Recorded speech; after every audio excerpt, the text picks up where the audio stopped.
धार जिले में पत्रकार पर हुए हमले के बाद माहौल गर्मा गया है। इस घटना को लेकर जिले के विभिन्न पत्रकार संगठनों में रोष देखा जा रहा है।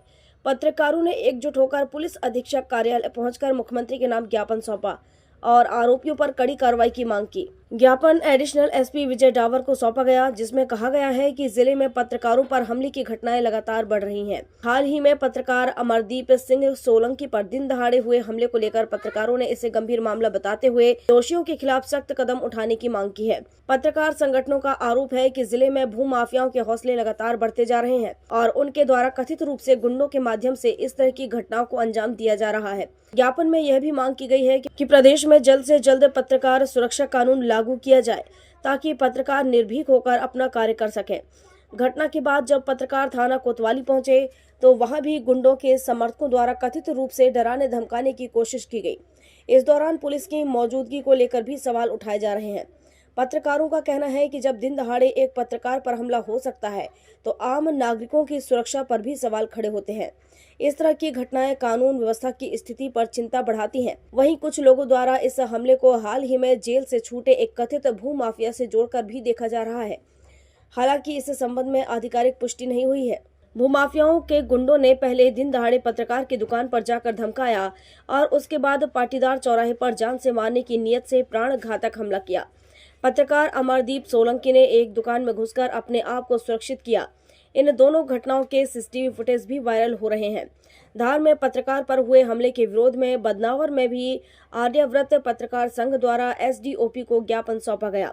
ज्ञापन में जिला पत्रकार संघ, आर्यव्रत पत्रकार संघ, युवा पत्रकार संघ, सेंट्रल इंडिया पत्रकार संघ, भारतीय पत्रकार संघ, प्रेस क्लब सहित अन्य संगठनों के पदाधिकारी और बड़ी संख्या में पत्रकार मौजूद रहे। सभी ने एक स्वर में चेतावनी दी है कि यदि जल्द कार्रवाई नहीं हुई तो वे आगे व्यापक आंदोलन करेंगे और भू माफियाओं के खिलाफ खुलासा अभियान भी शुरू किया जाएगा।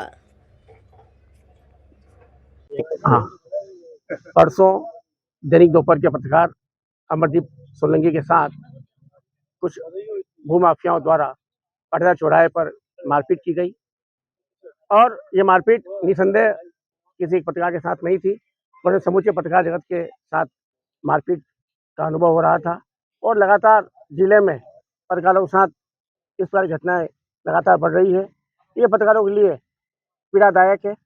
आज धार के समस्त पत्रकार संगठनों ने माननीय मुख्यमंत्री जी के नाम एक ज्ञापन पुलिस अधीक्षक को सौंपा और उसमें मांग की है कि जो घटना घटित हुई है उसकी निष्पक्ष जांच की जाए। उसके पीछे की जो कहानी है कि आखिर क्यों भू माफिया और माफिया मिलकर पत्रकारों को प्रताड़ित कर रहे हैं, क्यों दबाना चाहते हैं, यही मुद्दे को लेकर हमने आज ज्ञापन दिया था।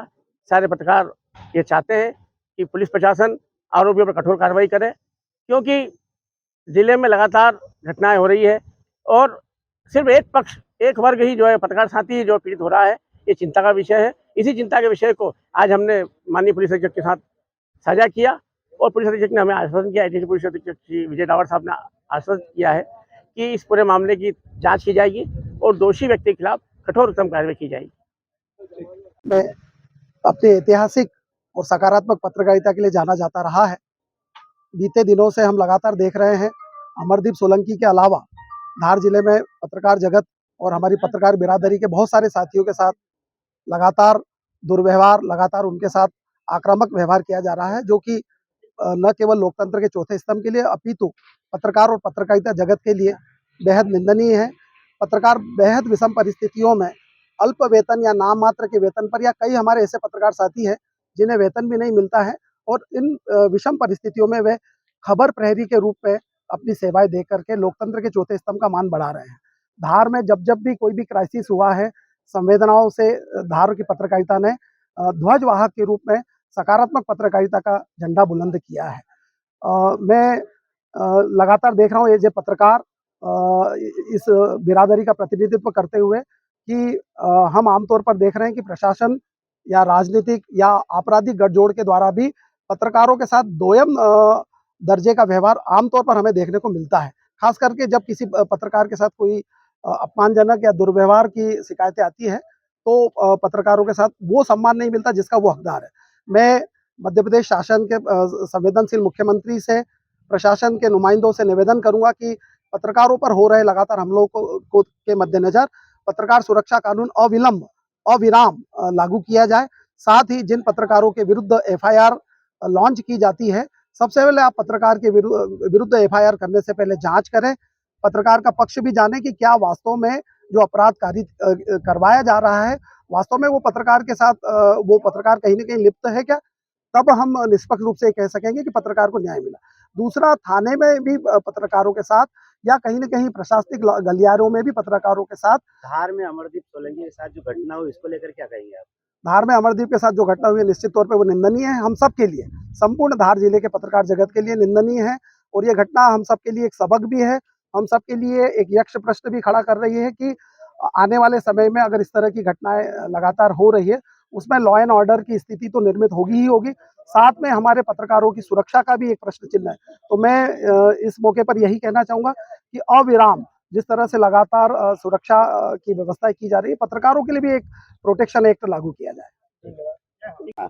पत्रकार पर हमला हुआ था। परसों हमारे पत्रकार साथी अमरदीप सोलंकी के ऊपर असामाजिक तत्वों द्वारा भूमाफियाओं द्वारा हमला किया गया, मारपीट की गई, जिससे पत्रकारों में बहुत रोष है। सभी पत्रकारों ने मिलकर आज एडिशनल एसपी श्री रावत से मुलाकात करी और मुलाकात के बाद उन्हें स्पष्ट रूप से बताया कि इस प्रकार से भूमाफियाओं द्वारा, गुंडों द्वारा पत्रकारों को प्रताड़ित किया जा रहा है और पुलिस द्वारा कोई विशेष कार्रवाई नहीं की जा रही। इन लोगों के खिलाफ कठोर कार्रवाई की जाए, नहीं तो आवश्यक कार्रवाई पत्रकारों द्वारा की जाएगी और आंदोलन किया जाएगा।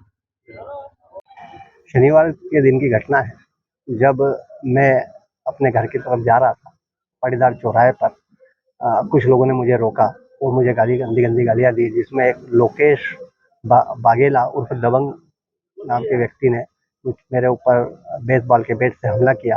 वो उसका साथी विजय वर्मा, जो कि भूमाफिया टाइप भी व्यक्ति है, उन दोनों ने मिलकर मेरे साथ मारापीटी की व जान से मारने की धमकी दी।